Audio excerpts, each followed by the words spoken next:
Hello, viewers. I bring you greetings in the name of our Lord Jesus Christ. I am yours, Mark Martins, Bible teacher, writer, author, and societal development advocate. I welcome you today to this episode of CAS. We've been dealing with the subject of good governance, and we have said a lot of things. I remember in our last episode, we talked about righteousness as a mark of good governance.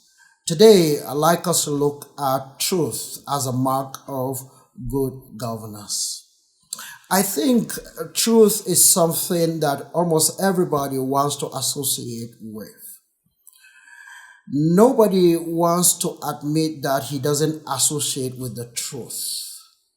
So, it is safe to say or to assume that almost everybody wants to be identified as someone who loves truth, who speaks the truth, and who always goes or stands with the truth. But there is need for us to understand what truth really means, because truth is a mark or good governance. If you want to know that there is good governance, if you want to know that a government is doing well, if you want to know that a society is experiencing good governance, you check whether that society is upholding truth, whether the citizens are upholding truth, whether the people in government officials are committed to truth. You need to check to be sure to find out whether the leaders, political leaders, religious leaders, corporate leaders are committed to truth. But what does truth really entail?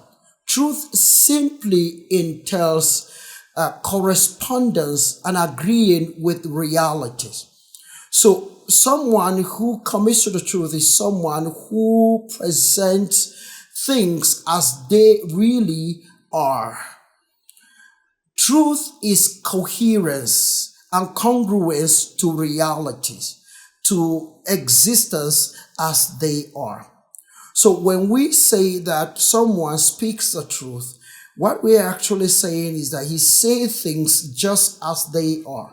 When we say someone upholds the truth, commits to the truth, we are saying that person presents things just the way they are, without any blemish, without any sugar coating.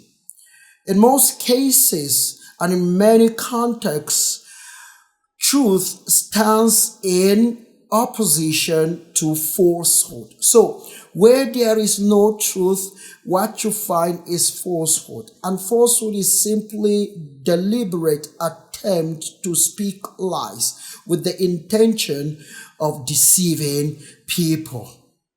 The question I like us to ask ourselves, and intentionally, but also truthfully, honestly, answer is whether we love the truth and whether we are committed to the truth. Are we committed to presenting things and representing things just as they are? Are we committed to saying things just as they are? Are we committed to representing and presenting realities just as they are? This is how we know whether we are committed to the truth. Jesus speaking, as recorded in John chapter 8, he says that ye shall know the truth, and the truth shall set you free. What this tells us is that truth liberates, truth emancipates, truth brings freedom.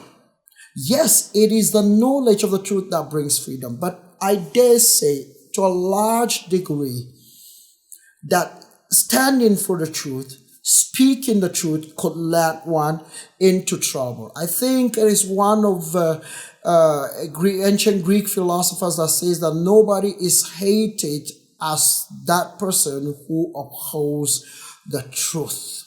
So upholding the truth could land you into trouble.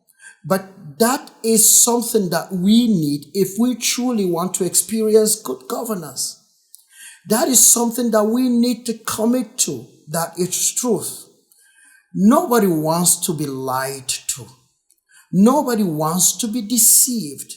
Nobody wants to spend his life believing something only one day to wake up and find out that all along the things that he has been believing were true or falsehood. They were false and there's no truth in it. Nobody wants to go through that kind of experience. And nobody wants to be under a leader that deceives him, that doesn't say the truth, that doesn't stand by the truth. Nobody wants to do that.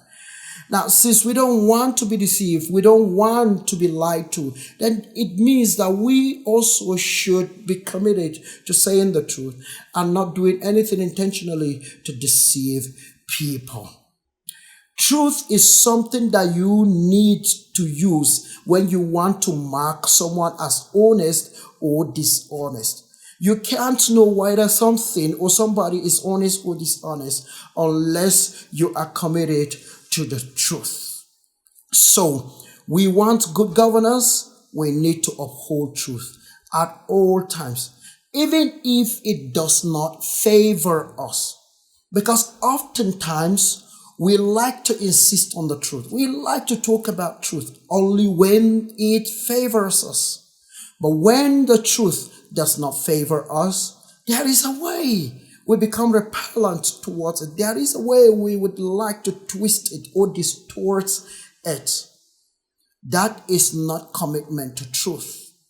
If we are committed to the truth, we stand for it, we speak it at all times, whether it favors us or it does not favor us, whether it gives us good name before people or it gives us bad name before people, whether people like us or they don't like us. And there is something about truth. It doesn't need introduction. Even those who deny it know in the recesses of their mind and deeply in their heart that what you're saying or that thing that you're presenting is the truth. They may deny it, they may argue it, but they will know that it's the truth. So I repeat, do we want good governance in our society? We should be committed to the truth. And we shouldn't just sit down expecting our leaders to be committed to the truth while exonerating ourselves. I will say this over and over, that the job of good governance is a collective one that we all must give ourselves to individually. If we want good governance, it does not just come from the leaders. It does not just come from political leaders. It does not just come from religious leaders. It does not just come from people who occupy leadership positions. It also comes from the citizenry. Thank you for following. Thank you for watching. I'm looking forward to meeting you in our next episode. But until then, please kindly subscribe to our channel in case you've not done that. See you in our next episode. Thank you.